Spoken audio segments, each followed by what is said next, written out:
the requirements, or you're not sure what the requirements are. So let's dive into Career Ladder 2324. It is a 2-year grant, so at the end of 2024, we will find out whether or not DESE is honoring and fulfilling and continuing this particular grant. But for right now, we are in year 2 cycle. I'm not going to read all of this. Feel free to pause. This is just the intro that's required to be on some of our paperwork. It talks about just the program and what it does. It's coming from DESE. It was a bill that was passed, blah, blah, blah. So you're more than welcome to pause and read that more in depth. So let's talk about eligibility. So there's like a number of different categories that you must fulfill in order to participate in Career Ladder. In Career Ladder. For the first one is you need to have a DESE issued professional certificate within the area of teaching. So library media, counselor or guidance, teacher, a psych examiner, parents' teacher, educator, school psych, special education diagnosticians, and a speech pathologist. So those are the different ones that are earmarked and eligible for Career Ladder participation. Initial requirements are that you must have created a beginning teacher assistance program, or that BTAP, completed 2 years of mentoring, have that certificate that's issued from DESE within the area you are teaching. So if you are a science certified teacher, but you're teaching shop or home ec, you would need to get with Tammy to find out whether or not that certificate is appropriate. And it sounds like for the most part, that would not be the case, because we would need to be certified in home ec or shop or that other thing. So just make sure that you are certified within the area that you are teaching.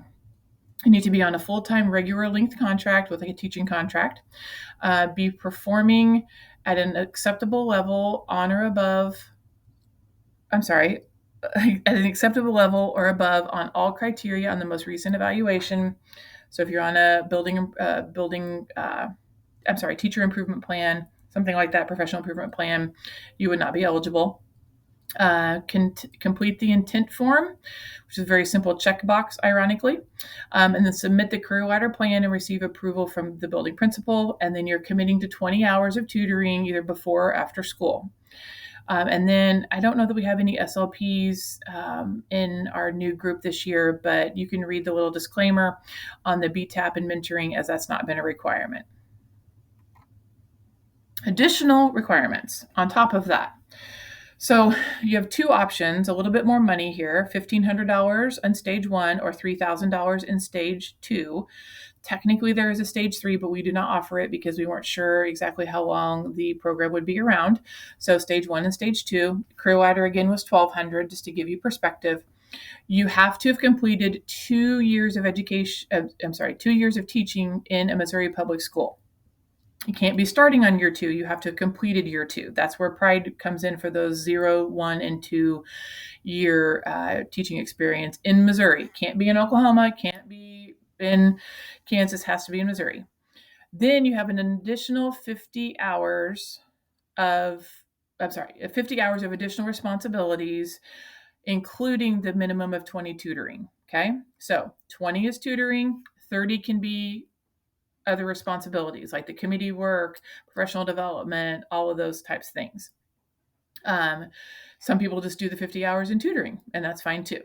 There's a log check in January, so you need to keep up with that paperwork and that documentation so that you can turn it in and make sure that things are golden, because the Pride reps will go and Career Ladder reps will go over those logs and make sure you're on the right track. Because when Career Ladder existed before, there were some individuals that didn't do that prior to last year, and they came up short. And the thing about it, we're going to go over whether or not you get reimbursed as well. And then submitting the final log for approval at the beginning of May. Stage 2 is a $3,000 reimbursement. You have to have completed 3 years of teaching in a Missouri school, 75 hours of additional responsibilities with a minimum of 20. So 20 tutoring, 55 can be in other areas. So just more hours, but more money. There's a log check in the week of January, and then that log is due in May. Key thing here, a participant will need to fulfill the requirements of participation for whichever option is chosen in September. participants are not allowed or permitted to change from Career Ladder to Pride. So if you get in about September or October and you're like, oh, crud, I'm going to switch to Pride, not allowed. You're either dropping from the Career Ladder option or you're pursuing onward. But you are able to transfer from stage 2 to stage 1 if stage 2 hours are not met. Example, I am a teacher and I got my 20 hours of tutoring and I got 30, I got 30 hours of additional responsibilities. That equals 50. I can participate in stage 1 because I'm not going to get my 75 hours. If a participant is unable to earn the 50 hours for stage 1, then you forfeit any compensation. So I have selected stage 1. I got my 20 hours of tutoring, but I only got in 20 more hours for 40 total. I do not get any money towards that reimbursement. That's where the Pride program, you would get partial reimbursement. So there is the piece that you need to be mindful of. Career Ladder manual. There's a Pride manual and a Career Ladder manual because if not, it would be too copiously extensive. It's also in the NST curriculum PD course. Talks about all the detailed information, deadlines, forms, reimbursement, and logging of hours. I didn't redo a GIF for the Career Ladder form, but very basic, very much the same in terms of your documentation. Just rename it, make sure that you log your hours, sign-in sheets for those tutoring pieces. All of those things are the same. And in fact, if anything, we need to be much more strict on what is eligible and not eligible, because should the state come in and audit us on any of the things that were turned in and find any issues in compliance, then they would pull the funding for the entire district and no one would get their Career Ladder opportunity. And then we would not be allowed to do any further Career Ladder options moving forward should that grant continue. I am not going to read through each one and every one of these, but you can feel free to pause on what's eligible. Things you have to remember is it cannot be during contracted time and you cannot receive a stipend for it. So just put that lens on as you look through these things. Other things I've kind of honed down a little bit farther. So committee work, online PD, book studies, like a passion project, sharing the passion projects. If your building has a share time, approved curriculum work, not just like writing your lesson plans, but actually like curriculum work that's for your grade level, for your subject area, college classes, just like Pride. And then mentoring is another option as well. Not eligible. So please pause and just kind of glance through this. Painting your classroom or beautification projects. If you're not involving any students, obviously that's not great. Taking tickets, timekeeping, scorekeeping, just attending school functions just for fun, or just to watch your child, unless you're doing something with the students, not really eligible. PTO carnivals, craft fairs, etc. So just be mindful of what is eligible and not eligible. Here's the flow chart again. Main thing to hone in on is whether or not it's during contracted time and whether or not you receive a stipend.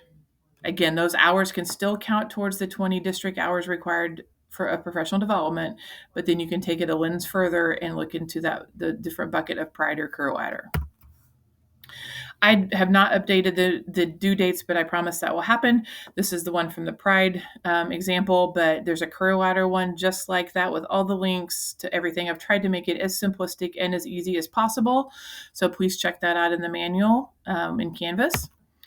Again, your Pride and Career Ladder reps, it says Pride reps, I need to fix that, but your Career Ladder reps, same as the Pride reps. I do need to add in RISE on here as well, but this gives you an idea of who to contact. The manual is your first go-to, your Pride rep, and then contacting me as well. So again, same GIF, please double check have to be even more strict on the career ladder piece, just to make sure we're in compliance. So better safe than sorry to check whether or not it's appropriate. Please make sure that you've completed the Pride or Career Ladder intent. And then if you're not participating in either Pride or Career Ladder, please choose that option.